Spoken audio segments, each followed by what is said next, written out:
Алтын Емелге жол тартып бара жатырмыз. Өте жол керемет. Табиғатымыз өте тамаша.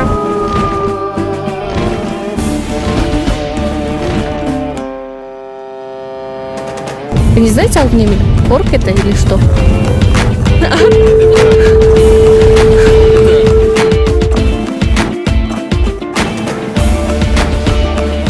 Всем привет! Мы сегодня с нашими гостями находимся в Алтын-Емель. Алтын-Емель находится в сердце Центральной Азии, в 160 километров от города Алматы. Алтын-Емель – это самый крупный природный парк Казахстана. Этот уникальный проект будет интересен ребятам из Актюбинской и Кызылорды. Он уникален тем, что в этом проекте дети глубже узнают о культуре, о исторических местах наших и культуре казахского народа. После нашего проекта будут еще больше гордиться своей страной, своей родиной и еще больше любить ее.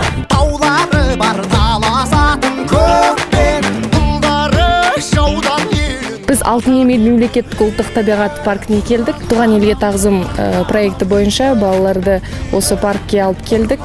Бұл женегі сумативкадан кейінгі балалар өте керемет осындай паркке келіп демалып және осы Қазақстанның керемет табиғатымен танысып, жан-жануарларымен, өсімдіктерімен танысып, өзінің жері, туған елінде қандай бағалы заттар бар екенін танысады. Мне кажется, здесь снег, но тепло, да? Да. Қалайсыздар, жігіттер? Қайдан?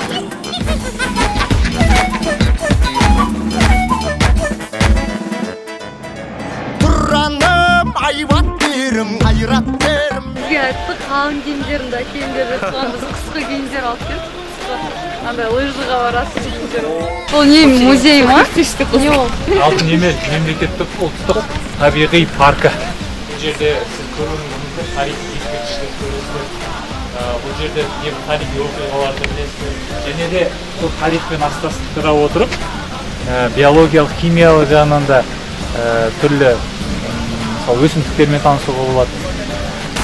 Саламатсыздар ма? Қалай жеттіңіздер?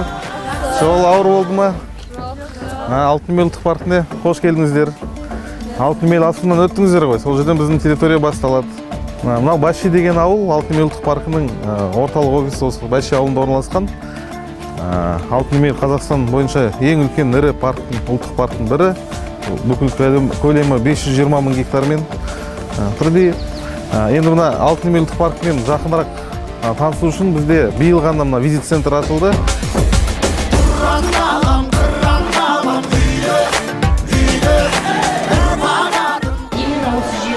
Әртүрлі аймақтағы топырақтар. Шамал өтеді. Ерекшеліктері, жоқ, ұстауға да болады небір. Және біз айтты, Қазақстанда негізі бүкіл Менделеев таблицасы бүкіл элементтері бар. Бар. Сіздердің өз түрлі топырақтың түрі берілген көрдіңіздер ма? Әртүрлі осы Алтын Емел топырақтары ғой.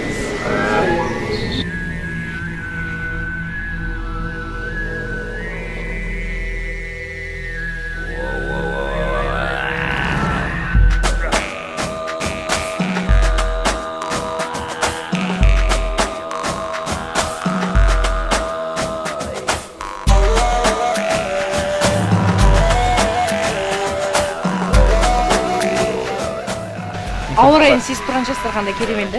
Қаладағы сияқты емес, ерекше. Иіс. Камераға иісін жазып алыңыз.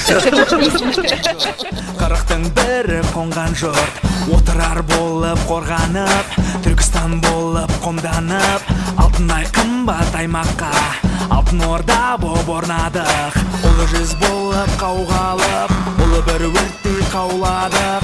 Орта жүз болып қаламап, ел намысын дауладық. Кіші жүз болып күрестік. Туған елге тағзым жобасы бойынша мен Қызылорда қаласынан келдім, есімім Құсбек Ақтоқым болады.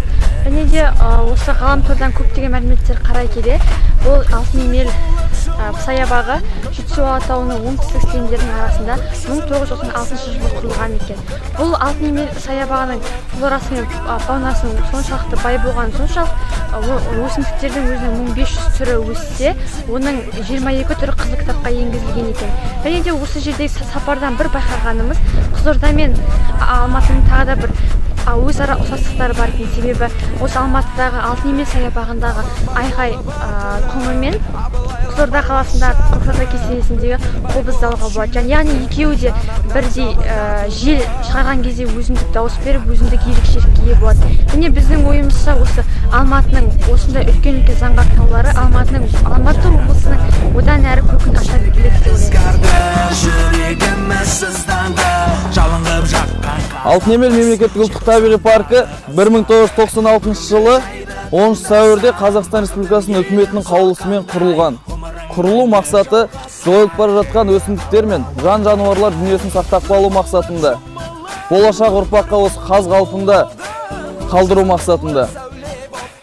Ал паркке келетін болсақ, паркте біздің туризм саласы бойынша 3 маршрут деген соқпақ қазақшасы. 3 туристік соқпақ бар. Қазір біз бірінші соқпақ бойынша жүріп келе жатырмыз.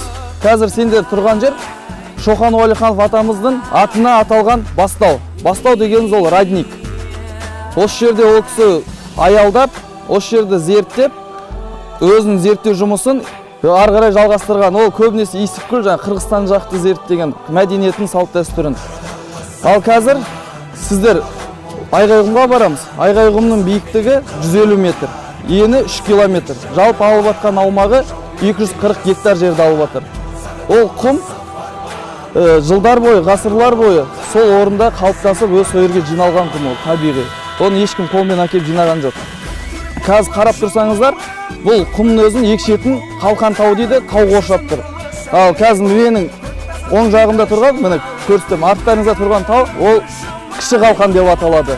Оң жақтарыңызда мына тау, үлкен тау, бұл үлкен қалқан деп аталады. Ортасында Айғайғұм. Қазір келесі Айғайғұмды көреміз, одан кейін Ошақтас тас сөрелер дейді. Сол жерді барып көреміз. Ол жерде 1219 жылы Шыңғысхан өз әскерімен Орта Азияны жаулап алу мақсатында жорыққа шыққан кезде сол жерге тоқтап, өз әскерін тамақтандырған деген аңыз бар. Ол тастың биіктігі 2 метр. Қазір соны көресіздер.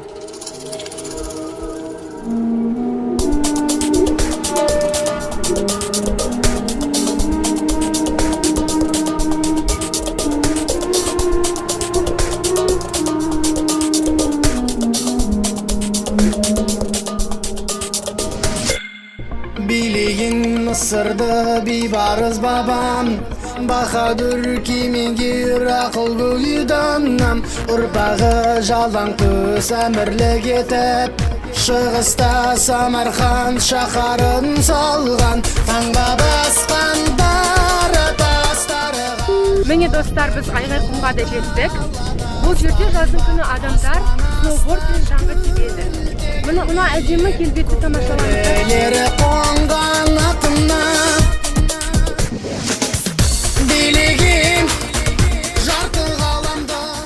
Біз Алматы қаласындағы ең әдемі жерлердің бірі ол Айғай құмындамыз. Және де біз алғашқы мінген үштіктің қатарына енеміз, және де сезіміміз өте күшті болып тұр. Әрине ішкі толғанысың өте керемет. Бұның өзі үлкен жетістік. Біз бар жоғы ғана Алматыда 2-ақ күн болдық. Сол 2 күннің ішінде көптеген нәрсе көрген секілдіміз.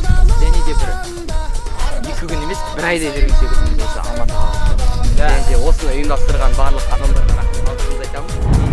Ал енді біз қазір бір 200 километрден кейін 200 километр шамасында біз қазір Қытай территориясына жақын маңда тұрмыз. Бұдан ары қарай Қытай мемлекеті басталады. Ал енді біздің айналамызда Жоңғар алатаулары, Іле алатаулары бізді байланыстырып жатыр. Енді мынау екі бағана айтты ғой, екі жан-жағынан қалқан болып жабылған таулар бар. Осы таулардың нәтижесінде жел ұйтқып соғады. Сол кезде ортада айналып соққан кезде, мына айналадағы топырақтың бәрі осылай жиналады екен осы ортаға. Түсініңіз ба? Бұндай құмдар әлемде өз танаулақ екен, бұндай ғажайып. Бағана кереметте айтты Жансерік бауырымыз, яғни ол кісі айтады. Бұл Қазақстанның 7 кереметінің бірі. Әдемдер ма? Мен сонау сыр елі, жыр елінен келген Райымбек Бағдаулетпін. Біз Назарбаев зияткерлік мектебі осы Айғайғұмына шықтық. және осында келгеніме мен өзіме үлкен бір әсер алдым. Соның шабыт келіп, өзім өлең арнап шығарған болатынмын. Соған оқып берсем. Алматыға келдік міне жамағат. Жылулықты сездік біздер Қарабақ. Тау бөктері күн нұрына малынған, ел шаһары бізге жылу таратпақ. Алтын емел тамсандырған талайды, ғажабына елім тоймай қарайды. Қазағымның кемелденген тарихы осы жерден бастау алып тарайды. Осымен туған елге тағзым бағдарламасының екінші күні өз мәресіне жетті. Келесі кездескенше күн жақсы. Біз осы жерден алған әсерімізді келесі осында келетін басқа да туристерге сыйлаймыз. Қош сау болыңыздар. Осы жерге келген әрбір адам өкінбейтініне нық сенімдімін.